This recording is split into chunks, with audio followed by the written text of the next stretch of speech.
ये हैं barriers to effective listening. Basically speaking thinking rate में ये है कि जिस स्पीड से आप बोल रहे हो और सोच रहे हो उसमें फ़र्क है कि आप बोल ज़्यादा रहे हो और सुन बहुत कम रहे हो ना, उसकी वजह से आपकी इफेक्ट लिसनिंग जो है वो इफेक्ट होती है।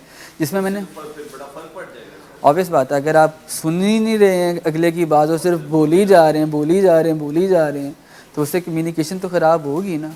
ठीक, उसकी वजह से हम ये एक बैरियर है यस कि अगर आपको अपने पास ट्रॉमाज है ना उनको रीलिव करके आपको शेम से कवर अप करना है, आपको उस चीज़ से बाहर आना है। यू हैव टू एक होती है इमेज ट्रांसफॉर्मेशन टेक्निक, उसको एड्रेस, हाँ उसको लिखना, उससे अपने आप से बात करनी चाहिए, उस मोमेंट को सोचना चाहिए कि अगर अब मैं उस मोमेंट पे जाऊँ और वो जो मेरे साथ इंसिडेंट हुआ था मैं उसको री एक्सपीरियंस करूँ तो how would I be different, मैं क्या कर सकता हूँ जो कि डिफरेंट होगा और मैं उस पेन से और उस शेम से कैसे बचूँगा, कैसे बाहर आऊँ, ताकि आपके अंदर से जो कॉन्फ्लिक्ट्स हैं उन कॉन्फ्लिक्ट्स को आपने रिजॉल्व करना है। ठीक, आपने यूफोरिया के साथ डिस्फोरिया अटैच कर दिया। Euphoria was the good memories about doing drugs, good highs, और उसके बाद फिर आपने उसके इसको आपने अनकॉन्शियसली एनएलपी कहते हैं, न्यूरो लिंग्विस्टिक प्रोग्रामिंग, कि आपने फिर जो डिस्फोरिया था उसके बाद जो डिस्कम्फर्ट आना शुरू हुआ इन द फॉर्म ऑफ कि आपके relationships with your family started to deteriorate, आपने उस चीज़ को अटैच किया। तो अब जब भी आपके जहन में ये ख्याल आता है तो साथ ही आपको डिस्फोरिया भी याद आ जाता है जो आपको एट बे रखता है, कंट्रोल रखता है कि I don't need to do this, मेरे साथ पास्ट में बहुत बुरा हो चुका हुआ है। आपको रियलाइज़ होता है, आपका डिनाइल जैसी पार्शली डिनाइल वापस आना शुरू होता है, आपका चीज़ सामने आ जाती है। आपका जो conflict with your inner child है ना, जिस तरह end ego and super ego है कि आपको कुछ चीज़ें जो है ना इमीडिएट ग्रेटिफिकेशन चाहिए, कुछ चीज़ों में आप सोचते हैं कि इस चीज़ को मैं देर से कर लूँगा, तरीके से कर लूँगा।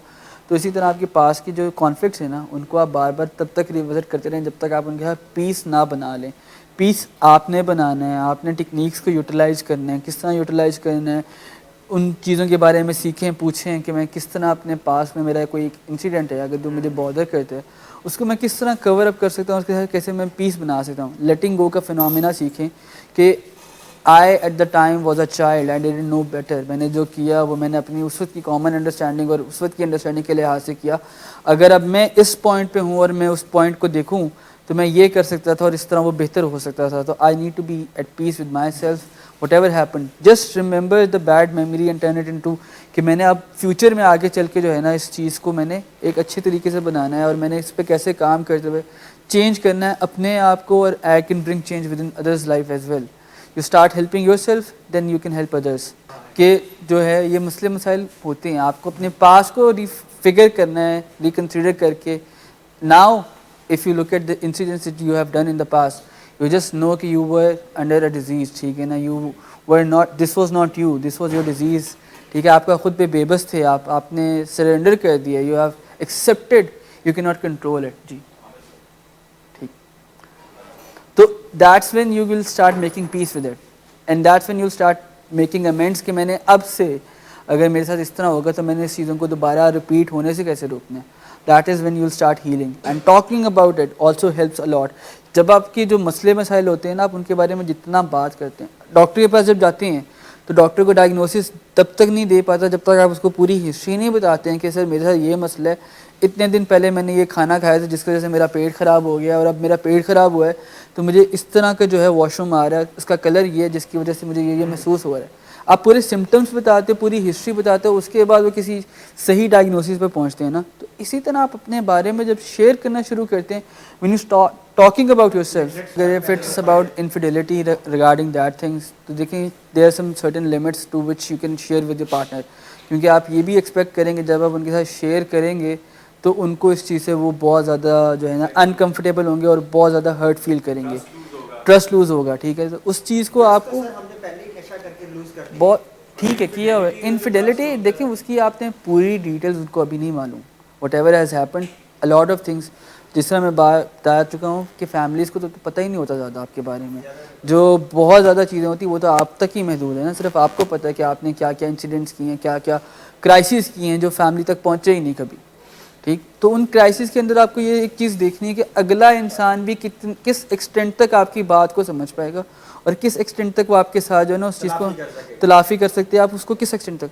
तो आपने ये देखते हुए अपनी इन्फॉर्मेशन को शेयर करना है कि अगला इंसान भी इतनी कैपेसिटी रखता हो over the period of time कि वो आप जो बात उनसे करें उस चीज़ को उस तरह अंडरस्टैंड करें। एक एक्टिव लिसनिंग और अच्छी लिसनिंग भी यही होगी, जो एम्पैथेटिक लिसनिंग होगी वो यही होगी, वो ये चीज़ समझने की कोशिश करेंगे कि हाँ जी मसला था, डिजीज़ थी, बीमारी थी, नशे की वजह से कैरेक्टर डिफेक्ट्स आ गए थे, बट यूजुअली इंसान है हम, हमसे होता नहीं है। जो ये एक आइडियल वर्ल्ड है और एक जो है ना रियल वर्ल्ड है। आइडियल वर्ल्ड में तो हम एक्सपेक्ट करते हैं कि वो आपकी हर बात को एज इट इज़ समझ जाएं।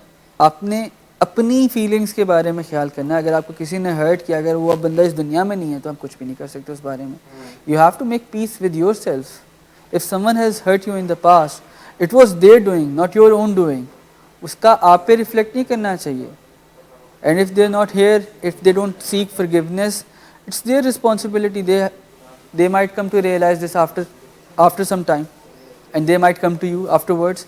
And if they don't, आपको वेट नहीं करना चाहिए। अपने आप को तो फॉरगिव करें। अपने आप को होता ये है कि उसकी वजह से आपकी अपनी जो सेल्फ कॉन्फिडेंस है ना वो शैटर हो जाता है और आप हर्ट महसूस करते हैं। और आपको इस चीज़ का भी होता है कि यार अगले बंदे ने मेरे से कभी माफ़ी नहीं मांगी। अगर आप कुछ इंसिडेंट्स ऐसे होते हैं कि आपको क्लोजर कभी नहीं मिलता।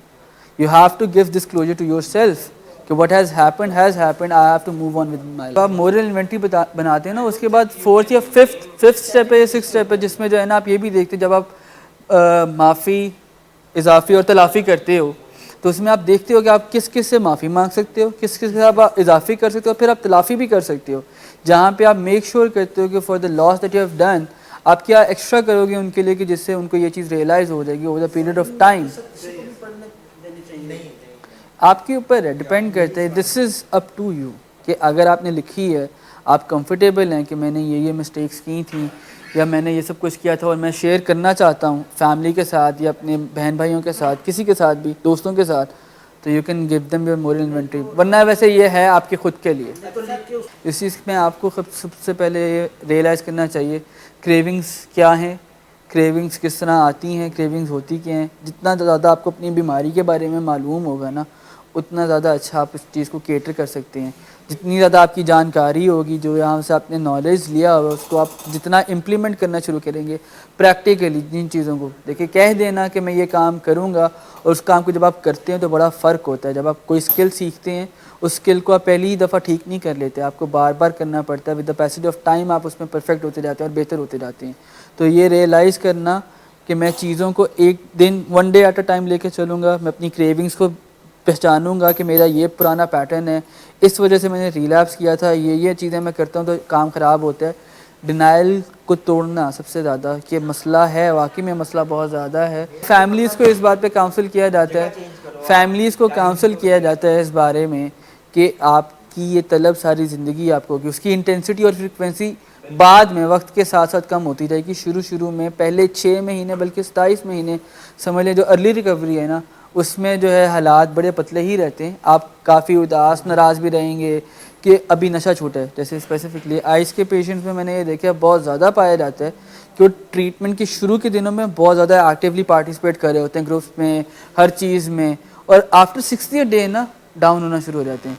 दैट 60th डे, 60 दिनों के बाद, 70 दिनों के बाद ना उनकी पार्टिसिपेशन उस तरह एक्टिवली नहीं रहती और वो डाउन होना शुरू हो जाते हैं। वो महसूस करते हैं कि अब मैंने सीखना शुरू किया, जो भी उनके दिल में चलता है। दिस इज बेसिकली उनको जो है पोस्ट एक्यूट विड्रॉल्स हो रहे हैं। किसी के ज़रूरी नहीं है हर किसी के साथ है और इसको आप एक्टिवली इस चीज़ को ओवरकम कर सकते हैं if you work on it actively and if you realize कि अच्छा ये मेरा पैटर्न है।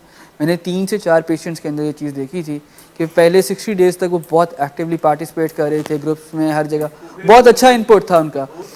एक्टिवली काम करना पड़ता है। जैसे अभी आमिर साहब बैठे हुए थे, वो बता रहे थे कि मुझे जब भी मैं सोचता हूँ इस बारे में तो मुझे उसके बाद के कॉन्सिक्वेंसेस और रिप्रिकॉशंस याद आती हैं जो मेरी ज़िंदगी में मुश्किलात आई थी बाद में, नशा करने की बाद की मुश्किलात। मैंने उनको अटैच किया।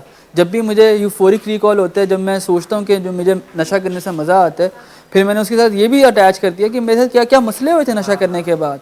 तो वो नशा के साथ जो मसले आए थे ना, जब वो उसके बारे में सोचते हैं एक्टिवली, तो फिर आपका नेचर बनना शुरू हो जाता है। तो हमारे पास जो बैरियर्स होते हैं उसमें सबसे पहले हैं फिजियोलॉजिकल बैरियर्स। फिजियोलॉजिकल बैरियर्स होना कि हेयरिंग प्रॉब्लम, हेयरिंग इम्पेयरमेंट, किसी कोई डेफ पैदा हो गए, ठीक है, बाय बर्थ ऐसे थे, जेनेटिक ऐसे थे, तो उनको उनके साथ कम्युनिकेशन में, लिसनिंग में मसला हो सकता है। स्पीकिंग थिंकिंग रेट, क्या आप बोल ज़्यादा रहे हैं और सोच कम रहे हैं। बाइपोलैरिटी में जब आप मीनिया में होते हैं तब आपने नोटिस किया होगा कि आप बहुत स्पीड से, बहुत ज़्यादा प्रेशर्ड स्पीच होती है और उसमें जो है ना आप ज़्यादा सोच नहीं रहे होते, बस जो भी है। और फिर जिस तरह आप जंप करते हैं एक टॉपिक से दूसरे टॉपिक पे, दूसरे टॉपिक से तीसरे टॉपिक पे। बैरियर्स हैं, फिजिकल डिस्ट्रैक्शन है कि आप जहाँ पे बैठे हैं यहाँ पे अगर पीछे काम हो रहा हो, कहीं पे तोड़पन हो रही हो, जहाँ पे जिस तरह यहाँ पे पहले काम हो रहा था, वो रूम बन रहा था, तो उसकी वजह से काफ़ी जो है, जब हम भी ऊपर स्टेज पे होते थे तो उसकी वजह से काफ़ी जो है ना डिस्ट्रैक्शन होती थी और कभी कभार जो पूरा का पूरा वो डेकोरम या वो एक जो एक फ्लो बना होता था ना वो टूट जाता था इस वजह से।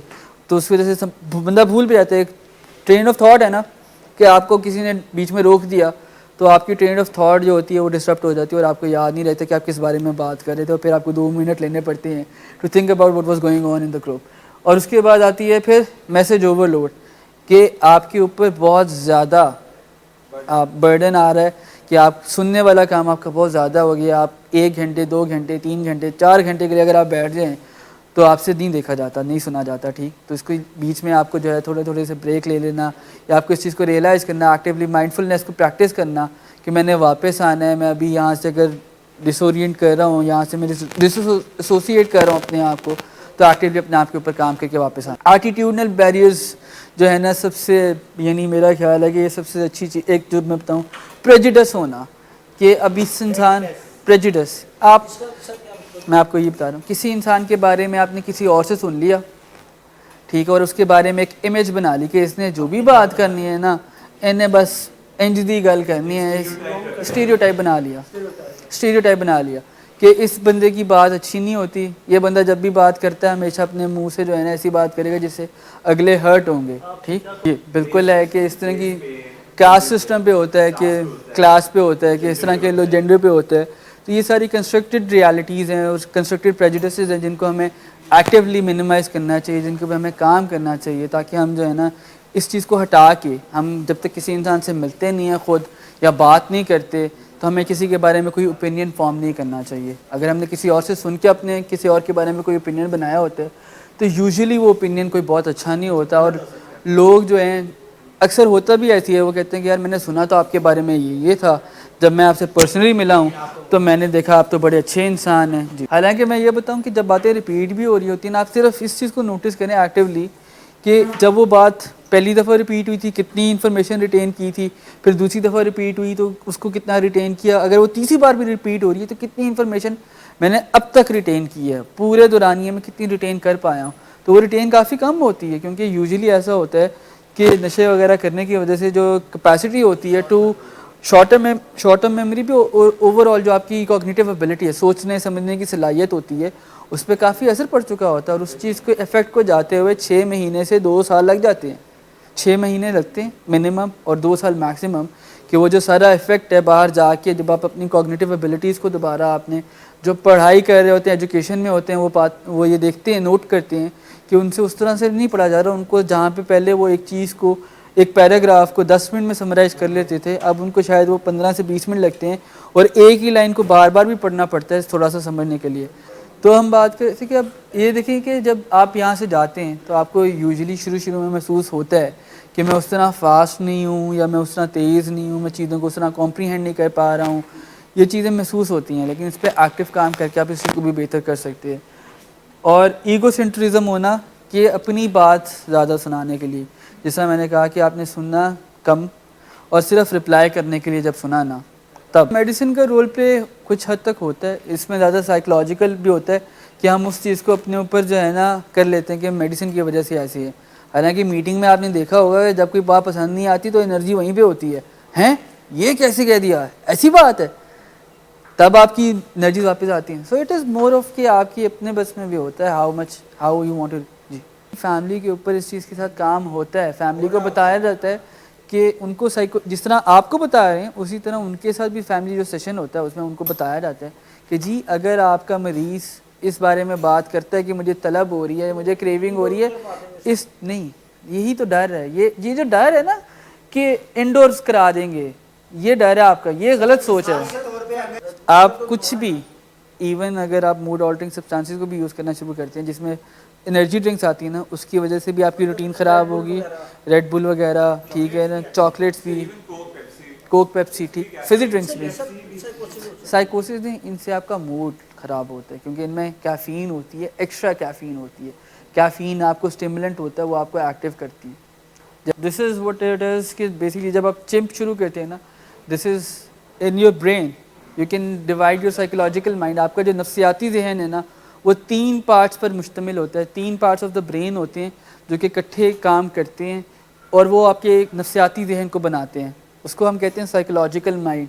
उसमें आपका फ्रंटल लोब होता है, आपके दिमाग का फ्रंट वाला हिस्सा, उसमें आपका लिम्बिक सिस्टम होता है, limbic part of the brain, और उसमें आपका होता है पैराइटल लोब। जो ये सारे लोब्स होते हैं ना तीनों, ये तीनों लोब्स मिलके आपका नफ्सियाती जहन बनाते हैं। और इनको हम आसान वर्ड्स में कहने के लिए, जो हमारा फ्रंटल लोब है उसको हम कहते हैं ह्यूमन ब्रेन। जो आपका लिम्बिक ब्रेन सिस्टम होता है उसको हम कहते हैं चिंप ब्रेन। और आपका जो पैराइटल लोब है ना, जो आपका, उसको हम कहते हैं कंप्यूटर ब्रेन। ये सारे ब्रेन्स इकट्ठे मिल के एक आपका ब्रेन बनाते हैं, जिसको हम साइकोलॉजिकल ब्रेन कहते हैं। अब होता ये है कि बाय बर्थ जो है ना हमारे पास, बेसिकली हम लोग जब पैदा होते हैं तो हमारा जो चिंप ब्रेन है वो हमारे अंदर रख दिया जाता है। जस्ट लाइक कि हमारा जो हेयर कलर है, हमारी जो आइज़ का कलर है, वो बाय बर्थ होता है, उसको चेंज नहीं होता, वो वैसे का वैसा रहता है। तो हमारे अंदर जो इमोशनल पार्ट है ना हमारा, वो लिम्बिक सिस्टम जिसको हम कहते हैं चिंप ब्रेन, वो हमारे साथ बाय बर्थ है, ठीक। उसकी कुछ डिज़ायर्स हैं, हमारे ह्यूमन ब्रेन की अलहदा डिज़ायर्स हैं, वो अपने ओन पे भी काम कर सकते हैं। तो ये होता ये है कि अब यूजुअली तो इसको इन ऑर्डर सारे कॉन्ग्रुएंस होना, इकट्ठे सारे मिलके काम करें तो बहुत अच्छा काम करते हैं। बट यूजुअली होता ये है कि आपका जो इमोशनल ब्रेन है वो अपनी बातें मनवाने की कोशिश करता है, ह्यूमन ब्रेन अपनी बातें मनवाने की कोशिश करता है, तो दो उनके दरमियान में टसल चलती रहती है। और आपका जो चिंप ब्रेन होता है वो बाय बर्थ ज़्यादा स्ट्रॉन्ग होता है, क्योंकि वो फुली डेवलप्ड होता है। और आपका ह्यूमन ब्रेन जो होता है वो बाय बर्थ डेवलप नहीं होता, उसको आप डेवलप करते हैं with the passage of time. तो हम इस बारे में बात करें। अब ये आपकी 3 पार्ट्स ऑफ द ब्रेन। अब इसके दरमियान में आपकी जो पहले 2 चीज़ें हैं ना, फ्रंटल ब्रेन और लिम्बिक सिस्टम, इसमें बाय बर्थ आपका एक कॉन्फ्लिक्ट चलता रहता है। आपका ब्रेन चाहता है कि आपकी जो है ना इमोशनल साइड आपको कंट्रोल करे, और दूसरी साइड पे आपका जो ह्यूमन ब्रेन है वो चाहता है कि मैं अपने लिहाज से चीज़ों को करूं। लेकिन अब सिंस जो आपका इमोशनल ब्रेन होता है वो आपके ह्यूमन ब्रेन से ज़्यादा स्ट्रॉन्ग होता है, तो वो ओवर पावर करता है। यूजुअली होता ऐसे है कि वो हमेशा ओवर पावर करता है। और स्टडीज़ शो ये भी करती हैं कि जब आप अपने फ्रंटल लोब को ज़्यादा यूज़ करते हैं तो उसकी ब्लड सर्कुलेशन ज़्यादा होती है, और जब आप अपने इमोशनल ब्रेन पे ज़्यादा रिलाई करना शुरू करते हैं तो आपका जो इमोशनल ब्रेन होता है ना, जो चिंप ब्रेन है, उसकी तरफ सर्कुलेशन ज़्यादा हो गई है। तो उस चीज़ से जो है ना आपने खुद काम करना है। अगर इसका ये जो पैराडॉक्स, इसीलिए इसको पैराडॉक्स कहते हैं, क्योंकि अगर आप अपने चिंप ब्रेन को अपना दोस्त बना लें तो ये आपके लिए बड़ा बेनिफिशियल है। आगे जब हम जाएंगे ना तो हम अगले चैप्टर्स में देखेंगे कि हम इसको किस तरह प्रैक्टिस कर सकते हैं, इसको किस तरह हम जो है ना प्रैक्टिस करके काम डाउन करके अपने अंडर लेके आ सकते हैं। क्योंकि यूजुअली जो इमोशनल प्रोसेसिंग है वो ज़्यादा फास्ट होती है, लॉजिकल प्रोसेसिंग है वो थोड़ी स्लो है। 5 टाइम्स ज़्यादा फास्ट करता है काम आपका जो है चिंप ब्रेन आपके ह्यूमन ब्रेन से। तो यूजुअली आपका जो मसल डेवलपमेंट होती है ना, जब आप काम करते रहते हैं तो आपका मसल भी डेवलप हो जाता है। तो जितना ज़्यादा आप इमोशनल ब्रेन को यूज़ करते रहेंगे उतना ज़्यादा वो और ज़्यादा एक्टिवली रहेगा काम। अगर आप अपने ह्यूमन ब्रेन को ज़्यादा इस्तेमाल करेंगे तो आपका ह्यूमन ब्रेन हमेशा फर्स्ट पे आना शुरू हो जाएगा। चीज़ क्योंकि आपके हाईजैक कर लेती है फ्रंटल लोब को, तो आप अपने इमोशनल ब्रेन से ज़्यादा सोचते हैं ना, फिर आपके जो डिसीजंस होते हैं, आपको अपनी थॉट्स को इम्पल्सिवली मैनेज करना पड़ेगा, आपको अपने पैटर्न्स को देखना पड़ेगा, आपको अपनी रूटीन को सेट करना पड़ेगा, आपको अपने ह्यूमन फर्स्ट को लेके आना पड़ेगा कि मैं ह्यूमन ब्रेन से सोचूंगा, मैं इस पर काम करूंगा, और फिर मैं अपने इमोशनल ब्रेन को जो है ना आगे आने दूंगा फिर उसके ऊपर। तो इसको प्रैक्टिस करना पड़ता है। You have to make muscle memory, बार बार प्रैक्टिस करते जाएंगे, over the period of time ये स्ट्रॉन्ग होता जाएगा। फॉर एग्जाम्पल इसमें एक और एग्जाम्पल मैं ऐड करता हूँ कि आपकी कोई फेवरेट डिश हो जिस पे आपको रुकना बड़ा ही मुश्किल लगता है, और आप कहोगे यार जितना मिल जाए मैं उतना खा लूँ, ठीक है। तो उस पर एक टाइम पे सर्टेन पॉइंट पे आके जब आप फुल फील करते हैं तो आप अपने आप को बताते हैं कि this is time I need to stop, ठीक है ना। तो वो आपका ह्यूमन ब्रेन आपको बता रहा था, आपकी एज तो बताई जा रही है कि अभी खा लो सारी ज़िंदगी, पता नहीं बाद में मिलेगा कि नहीं मिलेगा। नशे के साथ भी यूजुअली ऐसा ही होता है कि अभी जितना कर सकता हूँ कर लूँ, बाद में पता नहीं मिलेगा कि नहीं मिलेगा। ईगो एंड सुपर ईगो, जो सुपर ईगो होती है वो कनेक्शन होती है बिटवीन ईगो। ईगो बेसिकली आपको बताती है कि मैंने जो काम करना है, फॉर एग्जांपल दिस थॉट कि मैंने इस चीज़ को, मुझे भूख लगी है, if you see your mom making food for you will wait for it rather than crying and being erratic about it कि नहीं मुझे जो है ना रोना है और मुझे फर्स्ट क्रिएट करना है। आप काम डाउन रहते हैं और आप इस चीज़ का वेट करते हैं कि खाना लगने वाला है और मैं तब खाना खाऊंगा, that is your ego telling you, and super ego उसको चेक कर रही होती है ईगो को और ईट के दरमियान के कनेक्शन को। ठीक, basically what is it is go. हमारे जो थे फ्रॉइड थे, सिगमंड फ्रॉइड, इनको फादर ऑफ साइकोलॉजी भी कहते हैं। He introduce this idea of id, ego and super ego. Id is basically about gratification, instant gratification. Ego is basically कि अच्छा मुझे ये काम करना है तो इस काम को मैंने देखना है, और मोरालिटी चेक देती है आपको सुपर ईगो कि इस काम को इस तरह करोगे तो ये ठीक होगा, सोशली एक्सेप्टेबल होगा, तो फिर आप इस काम को कंप्लीट कर लो। Like for example I was giving about कि एक मिनट मैं आपको लेता हूँ क्वेश्चन, कि आप जब देखते हो एक छोटा बच्चा है ना, उसकी अभी इड है, तो उसकी सुपर ईगो और ईगो जो है ना अभी डेवलप हो रही है, तो वो खाना सोचेगा नहीं, वो रोना शुरू कर देगा, उसको भूख लगेगी वो रोना शुरू कर देगा। बट जब उसकी ईगो और सुपर ईगो इंटैक्ट होना शुरू होगी तो वो देखेगा कि मेरी अम्मी किचन में गई है, वो मेरे लिए फीडर बना रही है, वो मेरे लिए फीड बना रही हैं, तो वो बच्चा रोएगा नहीं, वो पेशेंटली वेट करेगा कि हाँ। और फिर आपको जब आप बड़े हो जाते हैं तो आप ये देखते हैं कि अगर आपको भूख लगी है तो उसके लिए आप हार्डवर्क करते हैं, आप जॉब करते हैं, फिजिकली मनी अर्न करते हैं, मनी अर्न करके आप चीज़ों को मार्केट से ख़रीदते हैं, फिर उस फूड को बनाते हैं और फिर आप उस फूड को कंज्यूम करते हैं और उससे आपको सेटिस्फैक्शन मिलती है, आप बहुत अच्छा महसूस करते हैं अपने बारे में, और जो आपने काम किया होता है ये सब कुछ चेक कर रहा है। आपकी जो ईड है ना वो ये कहेगी कि मैं इसको चुरा के खा लूँ, मुझे भूख लगी है, मैं बस अभी खा लूँ। इम्पल्सिव इम्पल्सिव होते हैं।